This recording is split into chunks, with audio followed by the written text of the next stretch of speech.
Welcome on into the Wolverine.com podcast. Clayton Safey here with Anthony Broom and Chris Ballas. We are previewing Michigan, the number 18 team in the country, against number 11 USC. We'll pick some college football games for the weekend at the end as well. Some interesting Big Ten teams with some matchups this weekend. But we're going to break down everything Michigan against USC, the 11th ever meeting between these two teams, the second ever meeting at the Big House, the first one at Michigan Stadium between Michigan and USC. It was 2019 Michigan win all the way back in 1958. USC is 6-2 in the Rose Bowl meetings, but Michigan 2-0 in on-campus games. USC enters 2-0, 27-20 win over LSU. They put together a game-winning drive to pull that one out, and then a 48-0 shutout win over Utah State before last week's bye. Gentlemen, the Big Ten opener, Michigan and USC, crazy. So weird.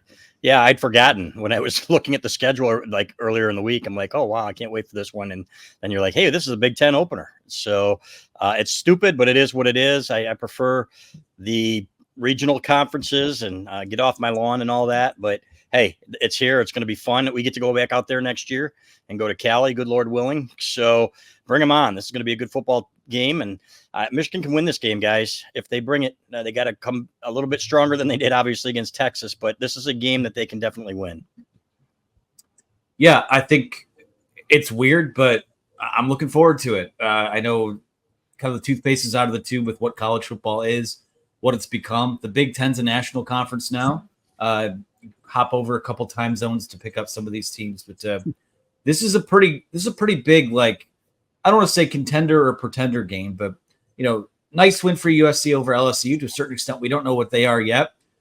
We kind of know what Michigan is, but they're still sort of a wild card with the quarterback change and some of the other things that have gone on these first few weeks. So I'm intrigued by it. I'm excited for it, and hey, it's a hell of a lot more exciting than playing Rutgers or Maryland this week, which I think if you're a Michigan fan, maybe you would have preferred, but that's not how the schedule shook out. So excited for it. Can't wait to see how it plays out. That's I would have been with all due respect to Rutgers and Maryland. Right. I love how they always get lumped in with each other too, because Maryland's been significantly better than Rutgers. Rutgers getting a little better, but yeah, with all due respect to USC, I loved the Pac-12. I would love if they would go back. The Pac-12 is getting not the gang back together; they're getting a gang together, adding some teams. But yeah, this is a new landscape of college football. We're seeing it this week, especially around college football too, where Oklahoma, Tennessee. We'll pick that game later. Like, that's a conference matchup. So it is happening. It is here in college football. Let's talk about Colston Loveland's status as he enters this game as we lead into the Michigan offense. But injures the left arm, shoulder during the game against Arkansas State, comes, back out of the locker room, not wearing any sort of sling or anything like that, or wrap. Sharon Moore says on Monday night, not as bad as we originally thought. Steve Kasula said today that, hey, even if he doesn't practice all that much throughout the week, would you be comfortable putting him in the game? He said, man, if there's a guy that we'd let roll, he would be the guy.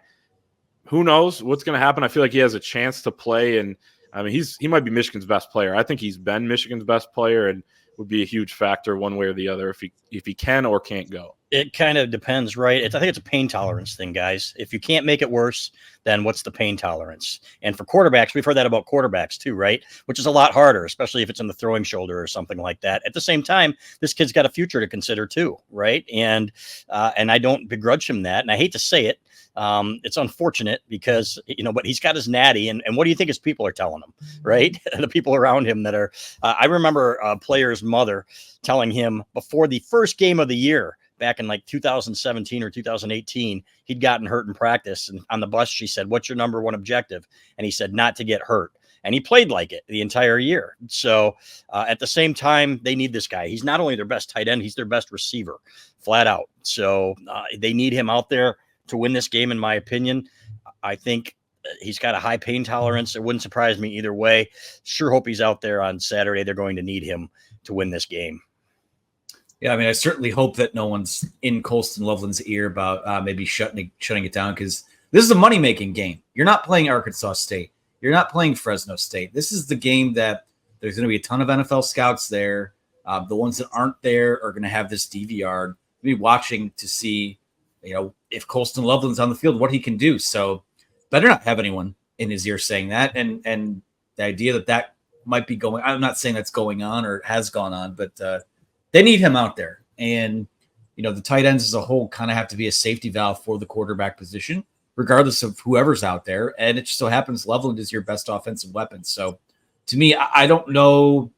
Crazier things have happened in college football, but I don't know if there is a scenario where Colston Loveland's not on the field and doesn't play well, where Michigan wins this game. So that's maybe the biggest element of surprise this week. I know a lot of people were kind of debating why, if it was tactically smart to name Alex Orji the quarterback this early in the week, but this is the element of surprise there. I wouldn't be surprised if he ran out the tunnel on Saturday in full garb. I wouldn't be surprised if he didn't play at all, because it is a long season. But make no mistake about it, if they're going to win this football game, I think he needs to be out there.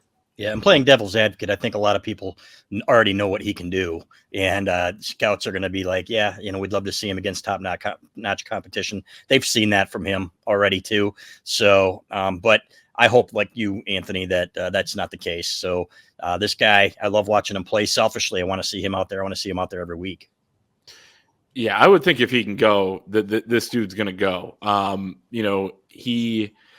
Tight ends are kind of built a little bit differently in that regard too. And I would imagine even if he's not 100%, like if he can play some snaps, maybe we see him on third downs, obvious passing situations. The caveat here is, what is Michigan going to get out of its quarterback? And that he would make it life a lot easier for Alex Orji making his first start at quarterback in this big of a game. I love what I saw from Marlon Klein last week. I feel like he has a really bright future. He's going to have to step up either way. Max Bredesen's going to play a lot. I feel like, especially with Alex Orji and the way they're going to run this offense around him. Hogan Hansen, got the touchdown, which was crazy. Marlon Klein said on Tuesday night that we were even surprised that, Hogan Hansen was going to get a touchdown in this game, and they were so happy for him as a freshman. So they have some other dudes in that room, but Colston Loveland is just different. He's just a difference maker. So it's kind of like losing Rod Moore on defense. You have other guys, but no one's Rod Moore, and same thing goes here. Did either of you guys prop bet Hogan Hansen, by the way, last week? On one of your I did not. Was there a prop bet for Hogan Hansen? There's no chance. I can't imagine. But good for him, man. And they just keep stacking talent in that room. But obviously, the guys that are ready to go are more Klein, Bredesen. Seems like Hogan Hansen, but it's going to be tough to replace if they don't have Colston Loveland. Before we go more into the Michigan offense here, led by Alex Orji, let's talk about our friends over at PrizePicks. It's the most fun way to watch sports. It's with PrizePicks. You can win up to 100 times your money this football season. You just select 2 or more players, pick more or less on their projected stats, and place your entry. It's a great way to test your skills as a fan. It's simple and easy to play. You can make your picks in about 20 seconds. I can't wait this week before the NFL games to get on there and use this fantastic promo they have going on right now. It's the Caleb Williams Square. If he gets 1 passing yard, then you get a win on PrizePicks every week in September. So September, only a couple more opportunities to do that here. It's an automatic win, or just about every football weekend in September. 4 weeks of free W's. I've been doing it the first couple weeks, so can't wait to do that. And if you go to prizepicks.com or use the PrizePicks app, use the code Wolverine to receive a guaranteed $50 once you play $5 in lineups. Again, go to prizepicks.com or the PrizePicks app. Use the code Wolverine to receive a guaranteed $50 once you play $5 in lineups. Sign up today. Again, promo code is Wolverine. That's awesome. Hey, that's 50-50 proposition on Williams. That's about as good as it gets. I know. He has not been great early on, and now Michigan will see his backup in his former team this week. But let's talk about the Michigan offense, which I guess we'll start with this. How much different is it going to look with Alex Orji back there? I think it's going to look kind of like how it did at the end of last week's game when it was mostly run. That 9-play touchdown drive, it's 8 runs, little nifty play action pass, nice and easy to Hogan Hansen. Can you do that for a full game is a big question to me, but what do you guys think this offense is going to look like? They better employ a lot more read option then, and some more, maybe even regular option, things like that, if they're going to decide to run that much. Because if they're going to be that predictable, they're not going to move the ball flat out. You've got athletes on the other side of the line that are going to stack the line and force you to throw or force you to do something different. And every time I say that, nothing happens, though, right? When I say they need to put Khalil Mullings and Donovan Edwards in the back and in the same backfield and do some things, and with Alex Orji, it just seems to be the same thing. But they're going to have to let him throw a little, fellas. There's just no way around it unless you're going to run the Rich Rodriguez offense and with Denard Robinson. And you didn't have time to employ that, frankly. So it would have been fun seeing Alex Orji in a Rich Rodriguez offense. Somebody mentioned that today. If we had to go back, I'm not saying going forward, so I don't want any hate mail here. We do not want Rich Rodriguez back here, with all due respect. So, but I think that's exactly what it's going to be. And they're going to have him take some deep shots, and hopefully he can hit them. So you can't get by with just a running offense in today's college game unless you're a triple option team like Navy or something like that in the past. And it just won't work. So you got to protect the ball. The bigger question that I have, and I wrote in my column today, is what happens if you put up like a goose egg at halftime or something like that, and you're not moving the ball and you're down a couple scores? Then do you bring Davis Warren back in the second half? Because they're talking like, hey, it's his turn and let's see what he's got. But you can't afford to throw away this game. And if you have a chance to win it, then you've got to do everything you can to win it. So let's hope that's not the case. I'm hoping that Alex Orji comes out and kills it, takes this thing, and is the quarterback for the rest of the year. Am I betting on it? Probably not. Yeah, I know there's a lot of people out there that want to see them basically become what UCF is with Gus Malzahn and the what they do with KJ Jefferson and stuff down there. That's it's not a video game where you can just change the playbook, right? We've talked about that before. So it's going to be about finding what Alex Orji does well within the framework that is Michigan's offense. So yeah, they're going to run the ball a lot. They never have thrown the ball a ton. Certainly USC is going to try and force them to do that if they're going to, if they're going to beat this team. Again, it comes down to when you have those opportunities to throw the football, because USC at this point is going to do everything it can to stop the run, to make Alex Orji beat them with his arm. And we don't know if he's capable of doing that. I mean, we've seen him throw 5-6 passes total in his career to this point. So, from Michigan's side of things, it's going to be preaching ball security, and he's got to hit on those opportunities. You can't not to fixate on it. Last week, you have a deep ball opportunity to Fred Moore. It's kind of a layup for most quarterbacks. That's a play that next week you got to make. And everyone's got to be better there. Like, that's on the wide receivers and such too. So I suspect it's going to look different because what Alex Orji does well is different. But anyone who thinks that they're going full service academy and they're just going to throw the ball 3 or 4 times total and they're just going to,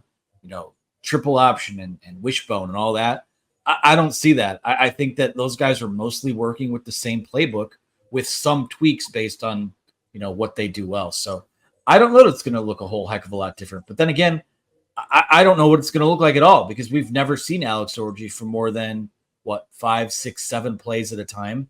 And that's really the most we've seen him play ever at the end of last week's game. So I don't know what it looks like. I know it inherently has to be different. I know what I think can be successful with him back there, but we just don't know until we see it, which I know people are coming here looking for analysis and predictions on what it's going to be.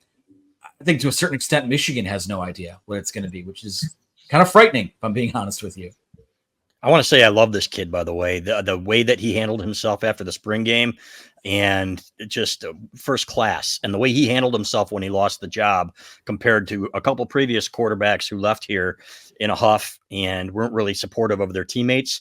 I have never seen a kid be so supportive of Davis Warren and the guy that he lost the job to as Alex Orji, and the stuff that he said this summer. And we wrote a column about it saying that I'm just here. And if they want to play me, great. If not, I'm still a Wolverine. I'm going to get my degree here.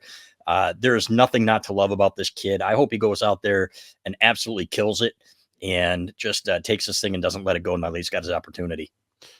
Yeah, you feel good about a guy that gets a chance too. The fact that he did handle it well when he didn't get his chance. And like he said in the offseason, I committed to Michigan, to be a Michigan football player, not to be the starting quarterback here. I mean, he knows it's not a guarantee that you're going to get this shot. And really, if the quarterback room was a little bit stronger, top to bottom, I don't know that he would have gotten this shot. But it's here for him in a really big game. I thought Sharon Moore made an interesting comment on Monday night on his radio show. Said, we've got this offense built for him. We always had a plan for him, so we're ready to put it on display. A big question throughout the offseason was, can Alex Orji run the entire offense? And they always said yes. But you're not going to run the same offense or call the same plays with Alex Orji as you did with Davis Warren. It would be foolish, and these guys are anything but foolish. So I think that we're going to see kind of what we saw against Arkansas State, except more, and you get more variety in the run game with Alex Orji in there. It's going to be 2nd and 10. That's still potentially a rundown. So you do bring some unpredictability to it in terms of how you're going to run the ball against a USC defense that looks improved, hasn't been totally tested all that much yet. LSU, good opponent. Like you said, Anthony, earlier on, not exactly sure what they are yet, but we know that Danton Lynn, their 34-year-old first-year defensive coordinator, can coach. He took over at UCLA last year as the coordinator. They were 87th in total defense in 2022, the year before he arrived. They were 10th last year in total defense. Watched both their games so far against LSU and then Utah State. It looks very similar to what Michigan runs, and for good reason. He was with the Baltimore Ravens in 2021 and 2022, worked with Wink Martindale there in 21 for that one season. So this defensive system has become kind of all the rage in both college football and in the NFL, and two teams will be running a pretty similar system. It's still relatively unproven. I mean, watching Utah State, as Anthony would say, complete traffic cones out there. I mean, they are terrible. They lose 48-0. It was, USC dropped multiple touchdown catches, still were able to win handily. They turned it over once, still just nothing phased this team against traffic cones that were Utah State, especially Utah State's defense. But your guys' thoughts on this USC defense that they had to improve. They've looked better tackling, which is, really the biggest thing, I think. Yeah. But now the test is, hey, can you tackle Kalel Mullings over and over? Can you tackle Alex Orji over and over? Can you tackle and guard Colston Loveland over and over if he plays too? So this is probably the biggest test in that regard in a physical game, Big Ten type of game. Is it? I don't know. Is the Michigan's offense better than LSU's? I don't know. And that's the thing. Is this really the biggest test for them? We're going to find out. This is where we find out more, I think, about Michigan and its offense. I think we're going to find out more about USC's defense in other games, sadly, because this Michigan offense is just is painful to watch at times, guys. And you hate to say it, but it really is, just to get one thing to work, right? And when it's not Kalel Mullings breaking tackles, and he had a couple runs, guys, on Saturday that if it were Donovan Edwards, I think they would have been like 5 or 6 yard gains. And that's just the fact of the matter. So I want to see more Kalel Mullings. I want to see how USC does. If Michigan handles its assignments up front, I think this is a potentially good physical offensive line, at least on paper. And they pushed some people around in the first game. We watched it. I know that you saw it too, Clay. They got some movement up front, but when they're thinking too much, and my podcast partner, Doug Skeen, said the same thing, man, when you're out there thinking too much, it looks like you're playing slow and it looks like you're going to get knocked back off the ball at times. So, but yeah, this is a physical challenge for USC. They are much better coached. Let's see what the OG does too here, Wink Martindale. We'll come back to that obviously in a minute, but I am just fascinated to see how Michigan's going to attack it, what kind of a plan they have. So, and, are they going to run the ball? I want to see a lot of Kalel Mullings, guys. I had him as my player of the game last week offensively, and I'm going to do it again this week, and they damn well better give him the ball.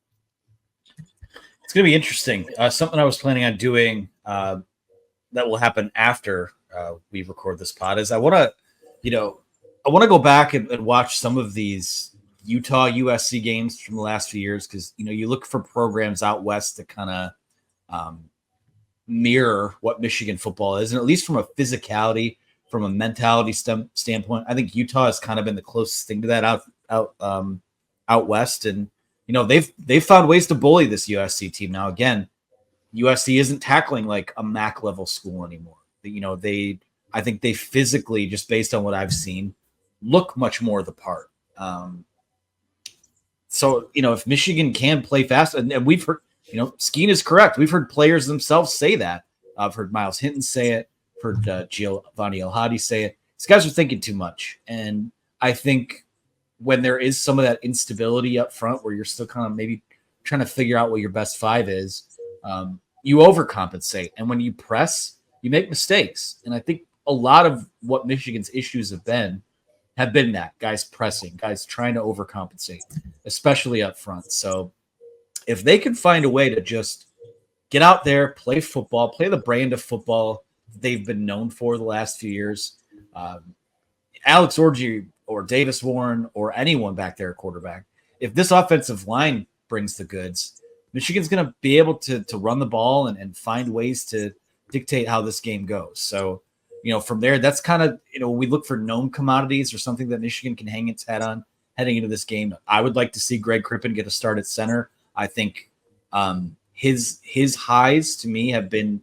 higher than Dom Jadice's, even if, maybe, they see it. Jadice is maybe a little more even. I think Greg Crippen needs to play. And I think the fact that Evan Link is still out there at right tackle, I think that's a move that they're going to stick with. There hasn't been any rotation there. So it's a big week for those guys. Big week for that, really, from the center on out to right tackle.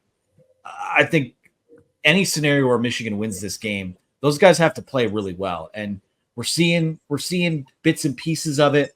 Last week I thought was the closest yet we've seen to them kind of finding that form. But now you got to find it against a team that, not quite as good as Texas up front, but certainly improved from what they have been. So to me, it all starts in the trenches. It's basic, but for Michigan, I think that's stop thinking and just play football. And that's maybe the message for everyone this week.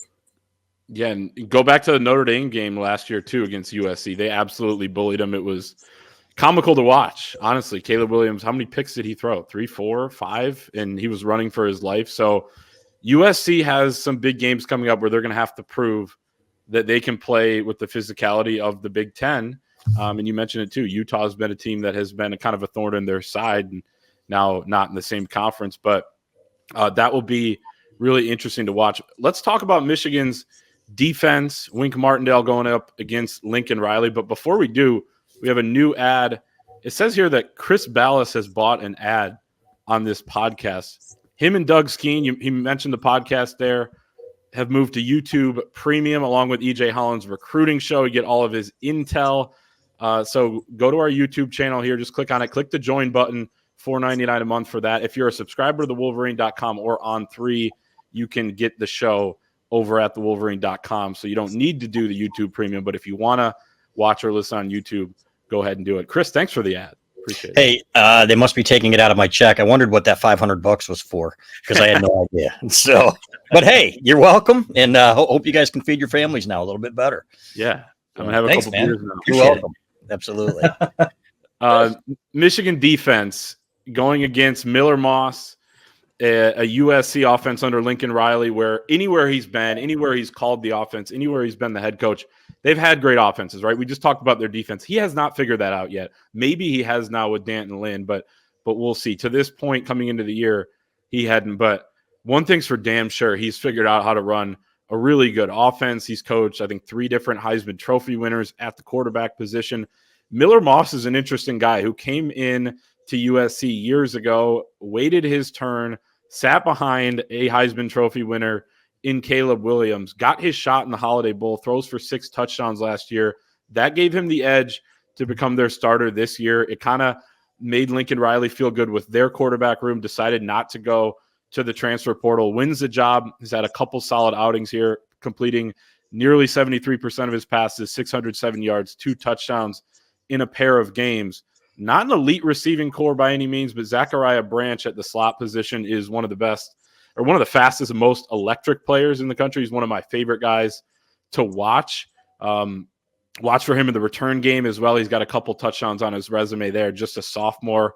But the Michigan defense with another big test. They failed the first test against Texas.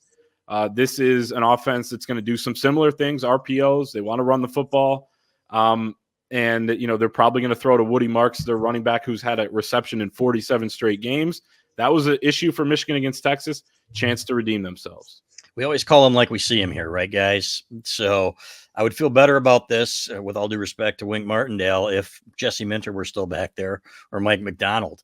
And we have seen Lincoln Riley offenses just really tear blitzes up over the years. And what we saw against Texas was really kind of a questionable game plan, in my opinion, in addition to a bunch of guys who should be better than they are, missing tackles, being out of position, overrunning plays. I was not impressed. So hopefully this is a bounce back game for him. But I loved going into an Ohio State game knowing that on the defensive sideline, there was somebody there who was going to probably win the chess match, fellas. And I'm not sure that I can say that about Wink yet. You know, he's not Don Brown 2.0. There are a lot of differences, with the exception of, he would prefer to solve some of his problems with aggression, whether or not he can. So not all of them. And again, not at the same level of Don Brown, but to me, this is going to be the critical part is getting off the field on third down, because they didn't do that against Texas. They won some early downs, didn't get off the field. They've got to get better play from their men up front. Those guys have to dominate a game like they can, like we know they can, like we've seen they can, not just against a crappy team and a crappy opponent, but against somebody good. So those 4 guys that were on the field for the last snap against Alabama need to go up there and dominate, against USC on Saturday. So, but I worry about that second corner, guys. I wonder if we'll see a little bit more Amir Hall here this week, and the safeties without Rod Moore in there. There's got to be better communication. So this concerns me. I think I fear that USC is going to have a pretty good day with Miller Moss in the passing game. Yeah, I look at this defense right now, and yeah, they've gotten by in a couple games, and there were some good things in the Texas game, but I think there are a lot of guys in that room, including the man who's coordinating the defense, who kind of think they're, what doesn't stink right now. You know what I mean? I'm waiting for the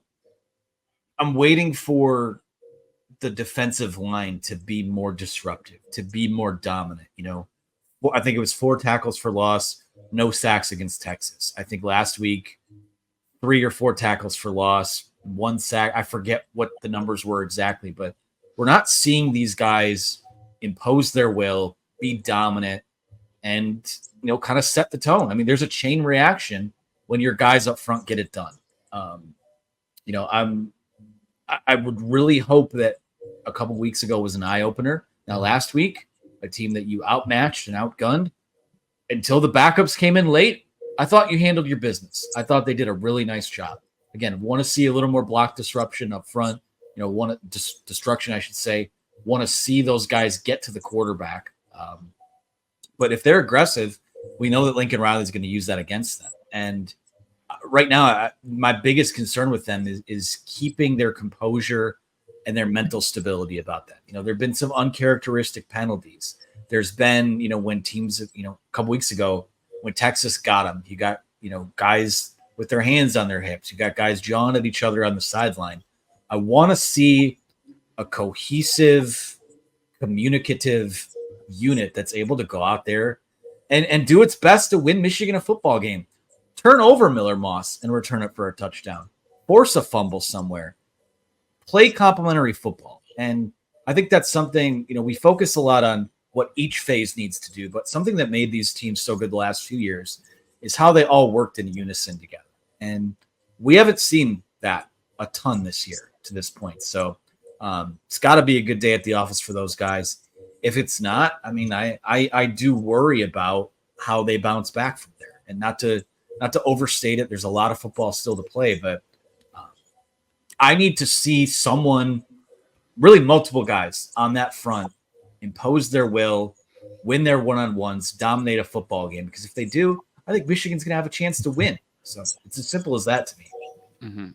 This may come back to bite me, and you never know how a football game is going to play out. But I'm not all that worried about this Michigan defense against USC's offense. Miller Moss does not strike me as a great quarterback. I think he's a good quarterback. I think he gets the ball out quick, which could limit Michigan's pass rush. And, again, like they just got to be disciplined and understand that, they got to rally to the football and tackle. But, they have good receivers. Branch is tough to deal with, but he hasn't really gotten going this year yet. Maybe he will this weekend. Would certainly be fun to watch from a neutral standpoint, but they haven't, Utah State were traffic cones. LSU is a bad defense. They only scored 27 on. So we'll see what this USC offense is. I do trust Lincoln Riley, but I also trust Michigan's defense here, and maybe the law of averages will even out a little bit with the third downs because, some of it is, there's just no reason why they started 8 for 10 on third down against Texas. And they were stopping them on some first and second down plays. So we'll see. They've got to be able to get off the field. The script that played out in the Texas game has to be the exact opposite of what plays out early against USC, especially if you're going to have a quarterback that's run heavy and is unproven as a thrower. You have to start fast, get a lead, that sort of thing here in this game. And the defense will go a long way into doing that. And the first drives of games, they got to stop these teams from driving down right away. It's 3 straight weeks now that has happened. And luckily they've had some missed field goals against them. I don't know that that's on the defense, but they'll definitely take it. Let's move into our predictions here. But before we do, we have to talk about our sponsor, Gametime. They're the exclusive ticketing partner of the Wolverine podcast. It's the easiest way to get tickets to the biggest games, concerts, or shows. The app is super easy to use. Go to Gametime or gametime.co. My favorite part of the app, you can log on, you click on the Michigan game, for example. If you still need tickets, you can see where your seats will be. You'll see the view of where they'll be. So it takes the guessing out of buying tickets. Gametime has the lowest price guarantee. They have event cancellation protection, job loss protection, and more. Go see a Tigers game once they're back in town as well. Go see your favorite MLB team. We got the playoffs coming up. NFL. I'm planning on getting out to a Lions game, so use Gametime. And you can use the promo code ON3 for $20 off your first purchase. Again, ON3 is the promo code for $20 off your first purchase. Terms apply. That is ON in the numeral 3 for $20 off your first purchase. Terms apply. We'll start with our offensive players of the game here. Chris, you revealed yours earlier on. Kalel Mullings. I can't go with anyone else either. I'm with you. I mean, he's been the most steady player on this offense outside of Colston Loveland, and we don't know if Loveland's going to play. Yeah, our producer Megan keeps muting my mic. Am I breathing too heavily, guys? Is my stomach rumbling? What's going on here? I don't see you muting Anthony's mic here. So do I need subtitles?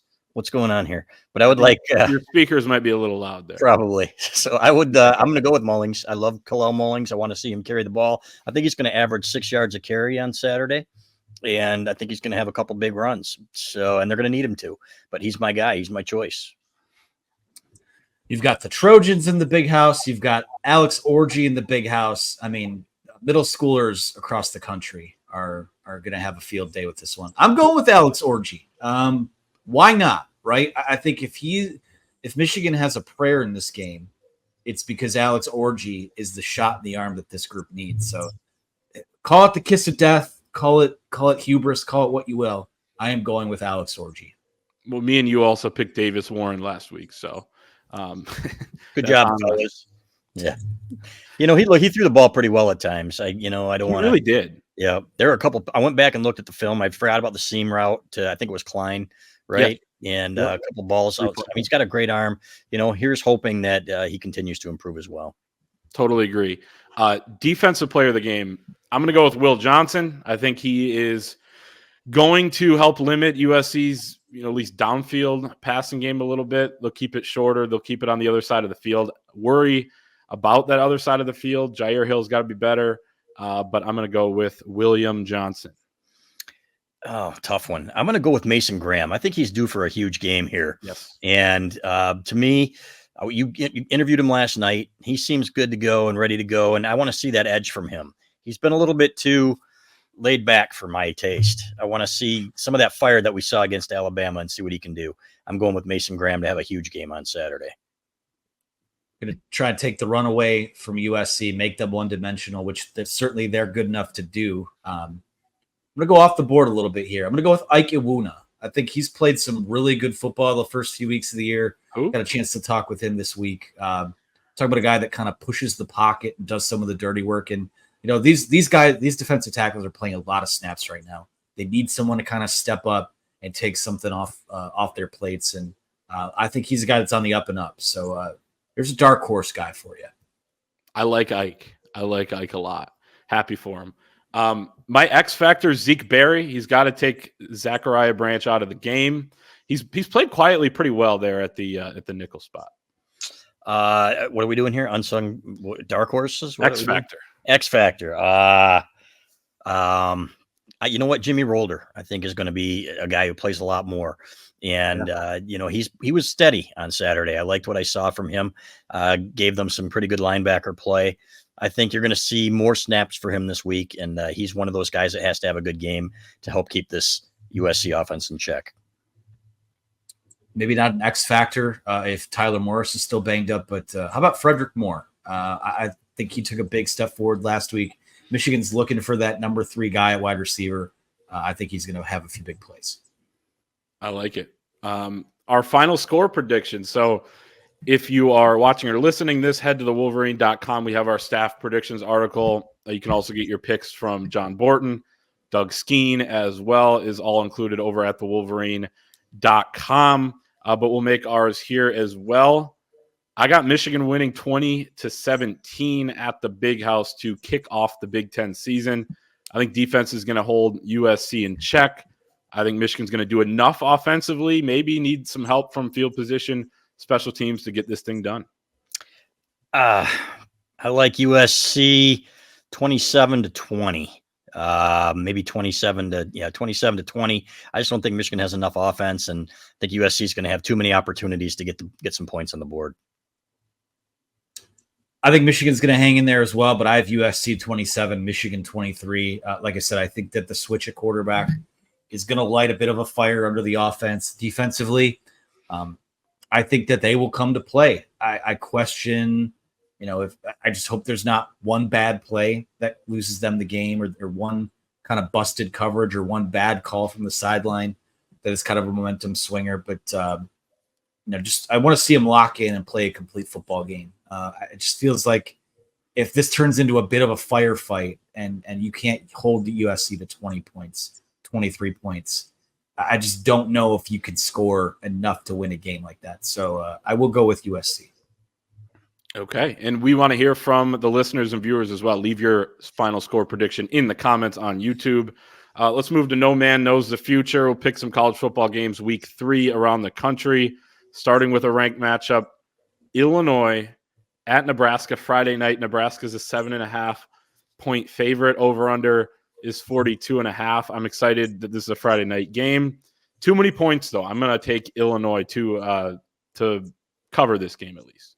I like Nebraska to win by 2 scores. I think playing there and the way Nebraska's playing, I think Nebraska wins this game handily. I think Nebraska wins. I will pick Illinois to cover, though. Friday night games, kind of weird. Young quarterback. I think this is going to be a physical game. Looking forward to it.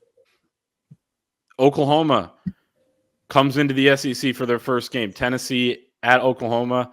Tennessee's been one of the biggest surprises, pleasant surprises in college football this year. They're 7-point favorites, over under 57.5. Josh Heupel, their head coach, going back to Oklahoma where he was the national championship winning quarterback. And I'm going to say that his team covers 7 points in this game. I like Oklahoma to keep it close, but I like Tennessee to win. Tennessee and the over. The over's fun. Over's fun at 57.5. I like that. Probably going to bet that, Anthony, now that you say it. This over, maybe not as fun. Iowa at Minnesota. Iowa's a 2.5-point favorite. Cade McNamara going into Minneapolis. Over-under is 35.5. This game, 7:30 Saturday on NBC. The over is hit, though, in all 3 Iowa games to this point. So my pick is the over, 35.5. I've got Iowa 9, Minnesota 5. I'm going with Iowa. I think Minnesota is cheeks. So, besides Michigan's game and Nebraska, Illinois, third ranked game of the weekend, third and of 3. Utah at Oklahoma State. Utah getting Cam Rising back for this game. They're 2-point favorites on the road. Over under 54.5. I don't understand why Oklahoma State's not favored. It's probably a rat line. I'm taking the cheese though. Oklahoma State as home underdogs. I like Alan Bowman to just carve them up. I like Oklahoma State, and I like the over. Okay. I'll go with Utah on this one. I believe in Cam Rising. I like that. Michigan State at Boston College will round us out. Bill O'Brien and his team is 6.5-point favorites over under 45.5. This game Saturday night. The nation will be watching on ACC Network at 8 p.m. It's the red bandana game for Boston College. You can't bet against them. Give me BC minus 6.5. ACC Network, really? So the nation won't really be watching. It'll be like pockets of the nation. Exactly. But I like Boston College by 2.5 scores here, 17 points. I'm going to go with Michigan State to cover. They have a quarterback that doesn't really know any better, which is frightening and exciting at the same time. I think Jonathan Smith's a good coach. I think he'll have him ready to play. So I'll take MSU. By the way, we're not picking this game, but Kurt Signetti and Biff Poggi are coaching against each other this weekend. So I got to flip to that at some point because I got to see the cut guy in the cutoff against Kurt Signetti, our guy who's become a character on the show here. Maybe we'll have him on at some point. That is our show for this week. Michigan USC 3:30 CBS. We will be there. Make sure to follow all of our coverage over at thewolverine.com. You can use the promo code GOBLUE for 50% off your annual subscription up till Friday night. So that promo ending here at the end of the week. So go and do that at thewolverine.com. We'll see everyone next time.